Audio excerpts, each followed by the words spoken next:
Karibuni jo kwa show yetu, karibuni kwa Arsenal mtaani. Mahali tunafanyanga ma match reaction jo. Kama huja like, huja subscribe, fanya hivyo sahi. Sahi. Shukran manze. So wacha tuanze na kusema tumekubali Liverpool ndo worthy winners. Liverpool were the better team this season. Not rather the best team, but the most consistent team.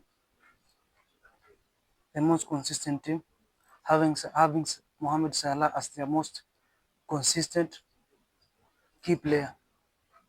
So that's that. I accept Liverpool will be crowned champions this season. So kwa watu wenye mnashinda mkiniuliza, there you have it.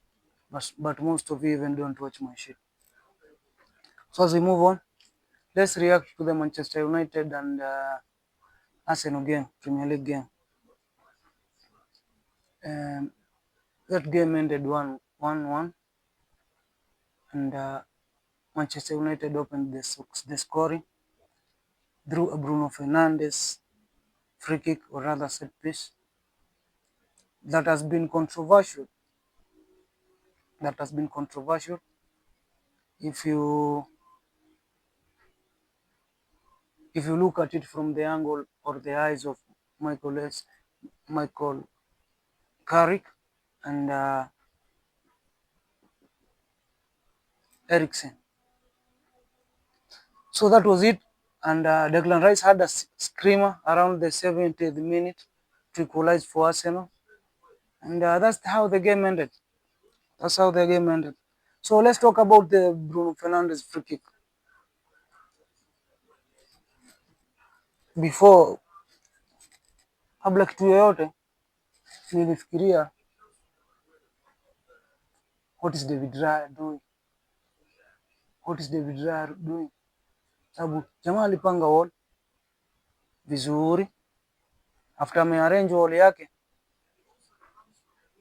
akaenda the other post, wall covered it near post, yeye akaenda far post, but Bruno Fernandes aliinua hapo kwa wall na ikaingia near post. Kitu fani ni hiyo ball hata ikuingia top corner, so ikukuwa an amazing free kick hivyo venye watu wanafaa, ikukuwa top beans. So watu waache hiyo agenda ya kusema an amazing free kick. So after hiyo free kick imepigwa, game ikiendelea, ma commentator wakaanza. Wa kwanza akasema hiyo free kick wall ilikuwa mbali, ilikuwa around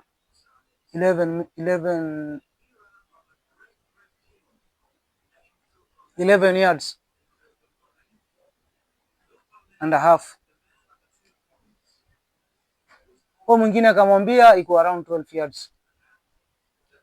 So Bruno Fernandes took that advantage, akainua juu ya wall na ikaingia. After game Eriksen anasema alisikia raha sana, wall ilikuwa 15 meters away from the ball, 15 yards away from the ball. So una get hadi ma player wa Man U wana take into consideration that hiyo wall pale referee alikuwa aliweka haifai kukuwa hapo. Na I'm not pinning this on referee alone, kwa sababu pia wall yetu ilikuwa inafai protest. Na ilikuwa inafai notice hiyo wall kwamba. So that happened and Bruno got a nice goal out of it. Not taking any credit from Bruno Fernandes. He did what he had to do. If I was him, I would have done the same. Any football player with a high IQ would have done what Bruno Fernandes did. So that was that. Moving on, we have the Eden Heaven handball. Inside the box with both hands. There is this narrative that the ball was from his head. So that makes it not a handball. But mpira ilitoka kwa kichwa ikaguza hii mkono bahati mbaya. So the ball was to fall on his left hand. Na kulikuwa na hatawe hapo, so akaiguza na the other hand. So wenye walikuwa kwa VAR sijui walikuwa wana consider nini wakiangalia hizo nini, sijui walikuwa wana consider nini by the way, ama waliangalia with what, but haikukuwa handball, hata haikuangaliwa for even 3 minutes. So niko like, what's up, what are you doing here? But like I said, already shafanyika, there is nothing more we can do. So game yenye ilikuwa na ma negative sana, positive zilikuwa gani? Positive ilikuwa kama hiyo goal ya Declan Rice was a superb striking of the ball. Bao kali sana, na si mara ya kwanza. Alifanya hivyo against Chelsea, alifanya hivyo against West Ham. So hiyo ni trademark Declan Rice goal. Ile ni bamba sana, celebration yake pia ile ni bamba sana, na ika cause controversy yenye mimi nilikuwa nashindwa ni ya nini. Sababu first and foremost Declan Rice aliambia mafans wa Manchester, alishash mafans wa Manchester, shut up. Watu wakaingilia sijui Declan Rice take the ball and go. After Declan Rice game imeisha, did you hear what he said? Hiyo ni banter between him and the fans, na ni yeye ako kwa field. So unakuwa offended na what? Hakuna mtu ali insult, hakuna kitu alifanya, celebrate kama mtu yoyote. Mtu asema alimock celebration mo.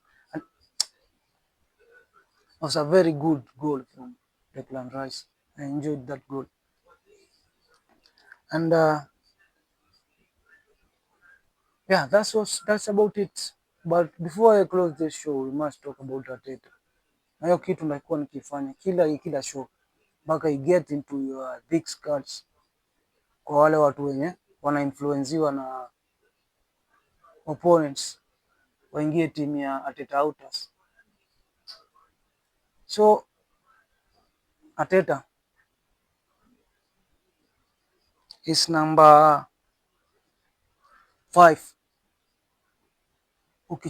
ukitake into consideration all the great Premier League managers that have been here. Arteta is number 5 after 200 games. Accumulation of points, Arteta is number 5. Behind who? Behind Pep Guardiola, behind Jose Mourinho, behind Jurgen Klopp, behind Ferguson. Then comes Arteta. Ako mbele ya kina Rafa Benitez, ako mbele ya kina Moyes, ako mbele ya kina Arsene Wenger. In 200 games Arteta accumulate 118 points. Ferguson alikuwa na 122. Difference of 4 points in first 200 games. So first 200 games za Ferguson ameshindia Arteta 4 points. Alafu wewe unasema Arteta out. Is it functioning? Is your upstairs functioning? Haya, twende kwa nani? Twende kwa Klopp. Klopp ameshindia Arteta how many? Hata zijajaa 10 points. First 200 games. Na first 200 games za Klopp alikuwa na trophy? Ama ni sababu ya Arteta ndo tunakuwa bias? So majamaa, that's it. When you just subscribe, do it right now manze. I'll see you in the next one. Ama vipi guys? I'm out. Peace.